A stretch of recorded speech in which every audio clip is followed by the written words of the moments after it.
If you find this segment informative, please click the thumbs up button and subscribe to stay updated with our latest news and share this broadcast to your friends and family. Your support helps us keep you informed. Help us get our first 10,000 subscribers. Your engagement matters. Liking, sharing, and subscribing to our content not only helps more people discover the important stories we bring you, but also supports our team's hard work. It boosts our visibility in the algorithm, making it easier for others to find ways to stay informed. Plus, it helps us generate more resources to continue delivering the news you rely on. Thank you for being part of our community and for supporting quality journalism. Magandang umaga, Davao, Luzon, Visayas, Mindanao at sa apat na sulok ng mundo. Bago ang lahat, pakiusap, pindutin ang like button, ibahagi ang video na ito at mag-subscribe sa Pinoy Rab YouTube channel para mabigyan pa namin kayo ng mga ganitong content.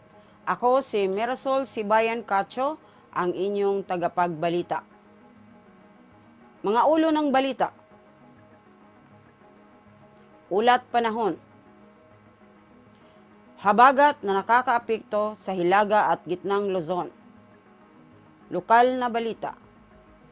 ADO, maglulunsad ng kampanya para sa edukasyon sa pagbuto.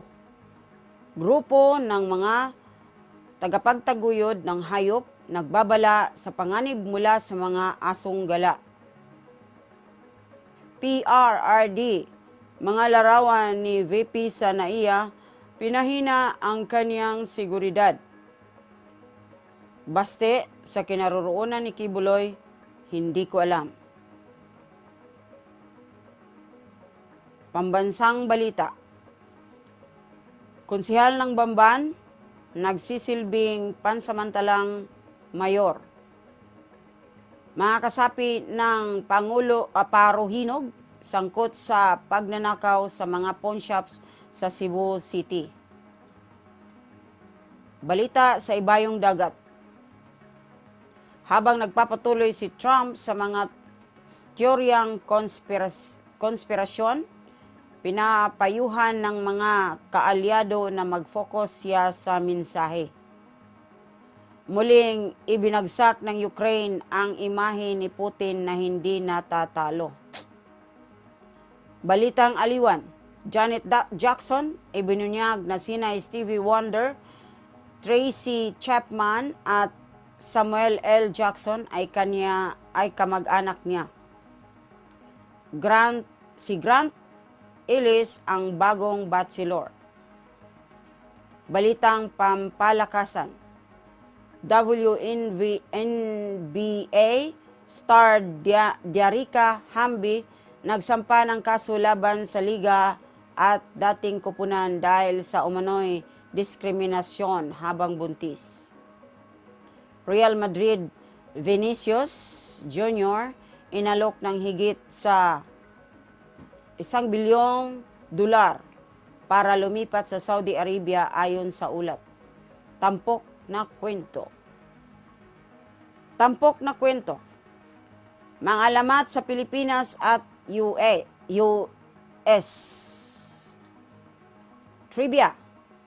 Alam mo ba kung ano ang bayanihan?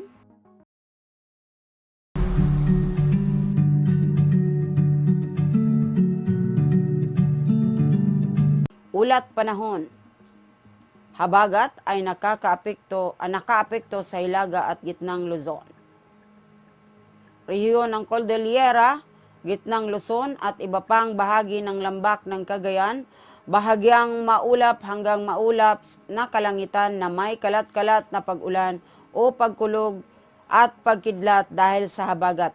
Posibleng magkaroon ng flash floods o landslides sa mga malakas na thunderstorms.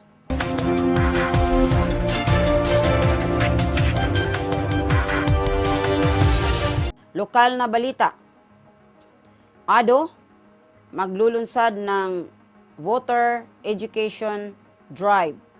Ang Ateneo de Davao University Community Engagement and Advocacy Center, ADO, UCAC, ay maglulunsad ng isang voter education campaign sa rehiyon ng Davao at iba pang bahagi ng Mindanao. Layunin ng kampanya na maabot ang mga komunidad, lalo na sa mga liblib na lugar na kulang ng edukasyong pampolitika at sa pagboto.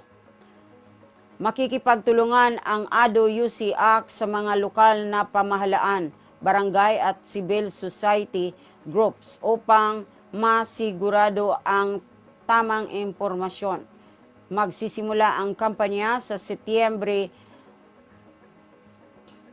2024 kung saan ang mga voluntaryo mula sa mga estudyante, guro at staff ay tinuturuang maging katuwang. Magkakaroon din ng satellite voter registration sa ADO sa Agosto 16, 2024. Grupo ng Animal Advocate nagbabala ukol sa panganib ng mga asong gala. Sa lungsod ng Davao, tumaas ang alalahanin sa panganib ng rabies dahil sa pagdami ng mga asong gala.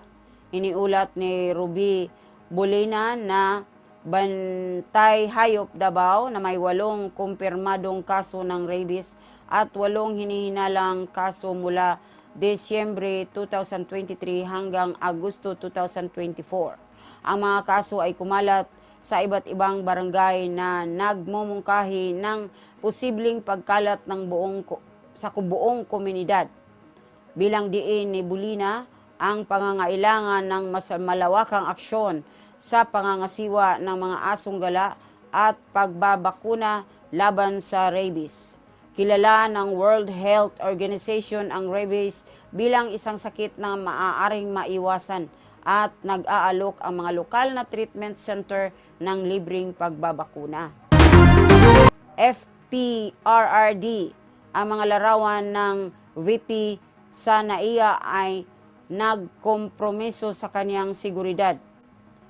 Ipinahayag ni dating Pangulong Rodrigo Duterte ang kanyang pagkabahala sa seguridad ng kanyang anak na si Vice Presidente Sara Duterte matapos lumabas ang mga larawan niya sa paliparan bago ang kanyang biyahe sa patungong Germany. Binatikos niya ang paglabas ng mga larawang ito dahil maaaring nalalagay sa panganib ang kanyang kaligtasan. Pinuna din ni Sara Duterte ang mga opisyal ng lipunan paliparan sa kanilang paghawak ng sitwasyon at pagpapalabas ng footage.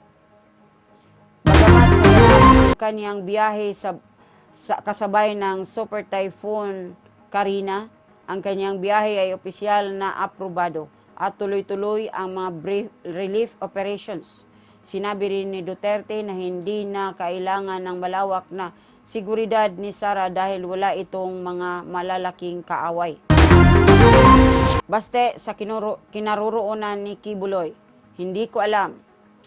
Itinanggi ni Mayor Sebastian Baste Duterte ng lungsod ng Davao na alam niya ang kinaroroonan ni Pastor Apollo C. Kibuloy na hinahabol dahil sa mga malalang kaso tulad ng panggagahasa at human trafficking.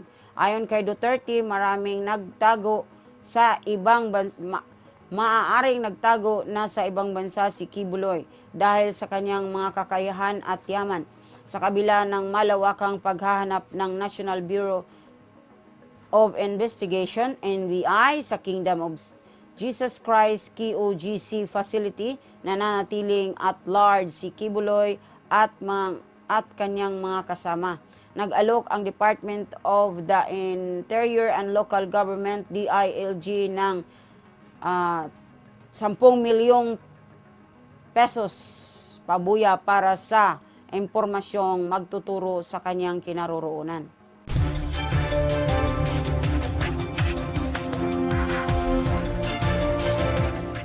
Pambansang balita. Kagawad ng Bamban itatalaga bilang pansamantalang mayor. Ang kagawad ng munisipyo na si Irano Timbang ay manunumpa bilang pansamantalang mayor ng Bamban, Tarlac, kasunod ng pagkakatanggal kay Mayor Alice Go. Inanunsyo ni Secretary Binhor Abalos ang pagtatalaga kay Timbang noong Agosto 14, 2024 sa Camp Crame. Ang pangalawang mayor na si Leonardo Anunciacion na suspendido ng ombudsman ay hindi makakaupo kaya nagkaroon ng puwang sa pamamahala ng payroll at mga permit. Si Go ay tinanggal sa pwesto dahil sa grave misconduct na may kinalaman sa illegal na Philippine Offshore Gaming Operators, POGO, at nahaharap sa habang-buhay na pagbabawal sa serbisyo sa gobyerno. Suspindi rin ng ombudsman ang mga ilang miyembro ng Sangguniang Bayan na kasangkot sa kaso. Mga miyembro ng Paruhinog sangkot sa pagnanakaw sa Cebu pawn shops. 4 na magnanakaw na sangkot sa pagnanakaw ng 14 na milyong pesos na alahas mula sa mga pawn shop sa Cebu City noong Agosto 8, 2024 ay konektado sa Paruhinog Robbery Group. Ang iba pang 5 suspek ay mga residente ng Mindanao na kasalukuyang naninirahan sa Cebu. Inaasahang magsasampa ng kaso ang mga pulis sa Agosto 14, 2024. Agosto 14, 2024. Pinuri ni Cebu City Acting Mayor Raymond Alvin Garcia ang mga pag-usad ng investigasyon kasama na ang pagkakahuli sa isang suspect at ang pagka-recover ng sasakyang ginamit sa pagtakas. Isang gray na Mitsubishi Adventure sa Mandawi City. Ang driver na si Marshall Punesto na umamin na nagdala ng sasakyan ay naaresto na. Ang sasakyan ay nasa kustodiya na ng Carbon Police Station.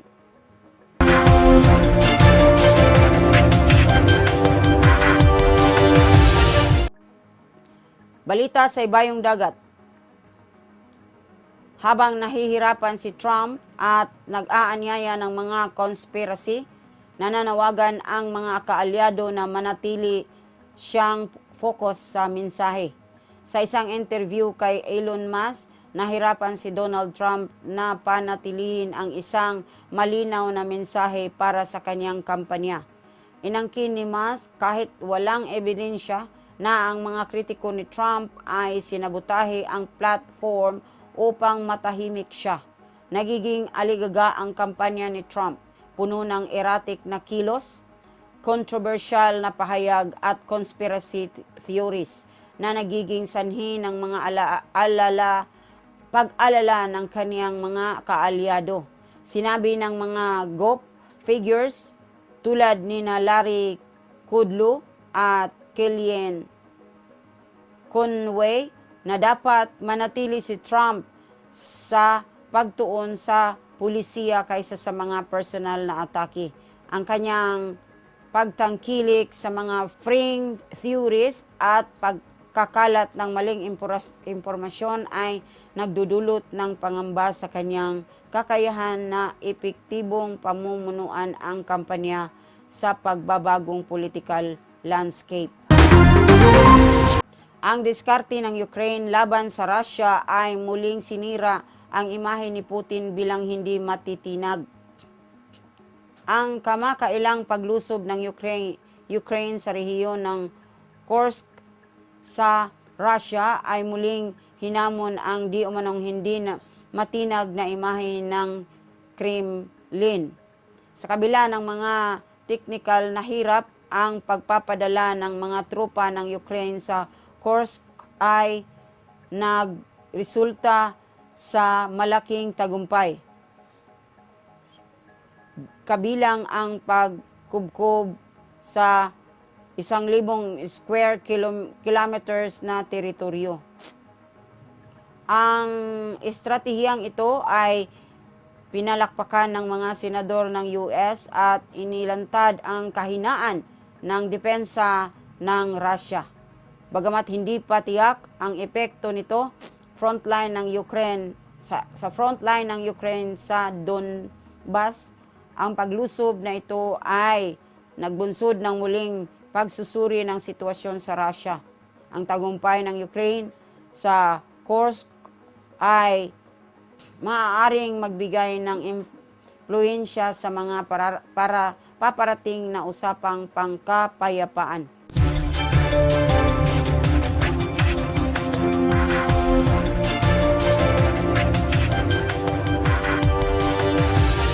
Balitang aliwan. Janet Jackson, isiniwalat na sina Stevie Wonder, Tracy Chapman at Samuel L. Jackson ay kamag-anak niya. Sa isang panayam sa BBC Sounds, ibinunyag ni Janet Jackson na sina Stevie Wonder, Tracy Chapman at Samuel L. Jackson ay kanyang mga pinsan. Ipinaliwanag niya na sina Wonder at Chapman ay kamag-anak mula sa panig ng kanyang ina, habang si Samuel L. Jackson naman ay hindi niya kapatid, bagamat pareho sila ng apelyido. Kasalukuyang nasa tour si Janet Jackson bilang selebrasyon ng kanyang matagumpay na karera. Samantala, muling umangat ang karera ni Tracy Chapman matapos ang matagumpay na cover ni Luke Combs ng kanyang kantang Fast Car na nanguna sa Country Airplay chart. Grant Ellis ang bagong bachelor. Si Grant Ellis na hindi nananalo sa puso ni Jane Tran na sa The Bachelorette ay nagiging bida ng ika-29 na season ng The Bachelor. Dating pro basketball player at trader ni Ellis na umaasa na matagpuan ang kaniyang makakasama na may pagpapahalaga sa loyalty, humor at simpleng kaligayahan. Sa isang video mula sa Good Morning America, inilarawan niya na naghahanap siya ng isang pagmamahal na mabait, may pangunawa, mapagmahal at adventurous. Ang bagong season ng The Bachelor ay ipapalabas sa susunod na taon.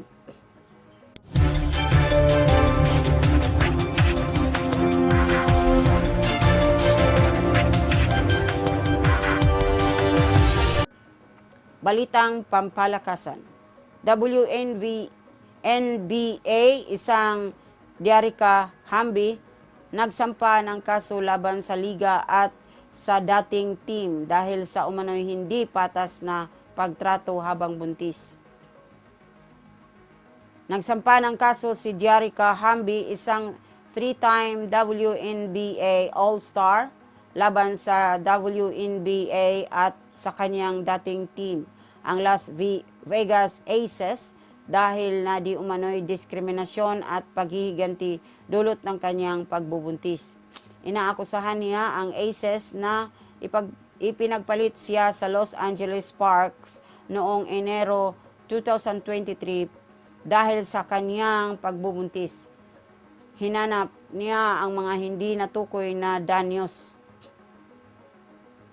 na sinasabing nabigo ang WNBA na protektahan ang kanyang karapatan.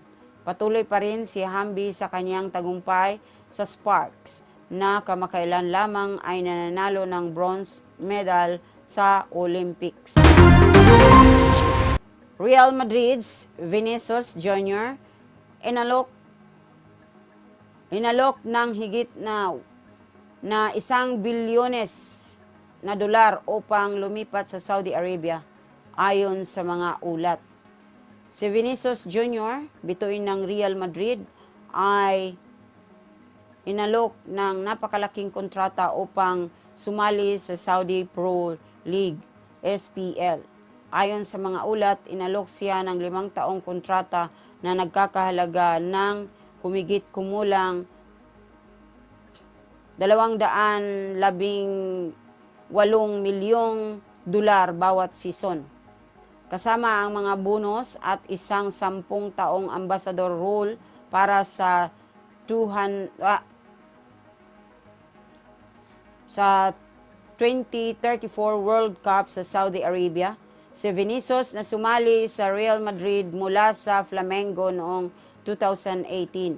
Naging isang standout player na nakapagtala ng 24 goals at 11 assists noong nakaraang season. Ang kanyang posibleng paglipat ay magiging isa sa mga pinakamalaking deal sa SPL, kasama ang mga bituin tulad nina Cristiano Ronaldo at Neymar.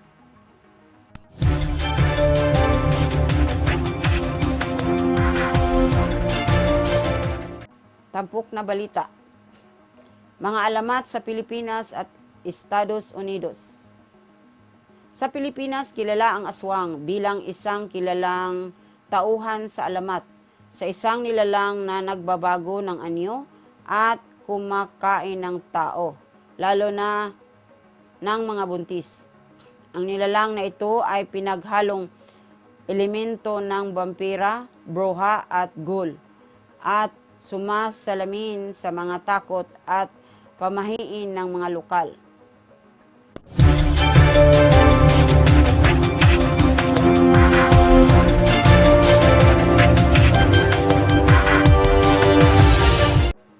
Sa Estados Unidos, ang Mothman ay isang kilalang alamat na inilarawan bilang isang malaki at may pakpak na nilalang na may kumikislap na pulang mata na madalas iniuugnay sa mga darating na kalamidad.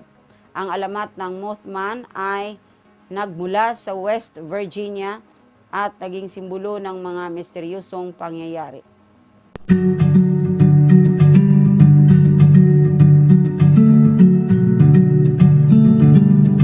Trivia. Alam mo ba kung ano ang bayanihan? Ang hospitality ng mga Pilipino ay kilala sa buong mundo dahil sa init at pagiging mapagbigay nito.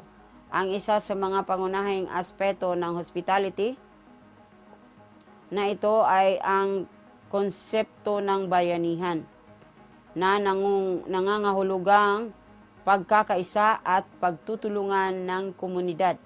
Ang pagpapahalaga sa kapwa o shared identity ay sentro ng relasyon at ugnayan sa pamilya.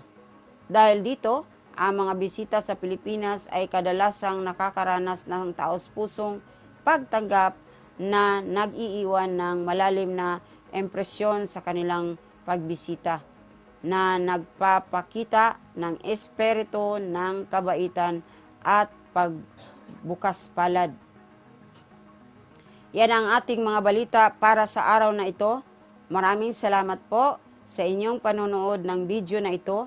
Huwag kalimutang mag-like, ibahagi, magkomento at mag-subscribe, at para sa bagong kaganapan, paki-press ang bell button para sa mga notifikasyon. Muli, ako si Mirasol Sibayan Katso, nag-uulat. Magandang umaga, Davao.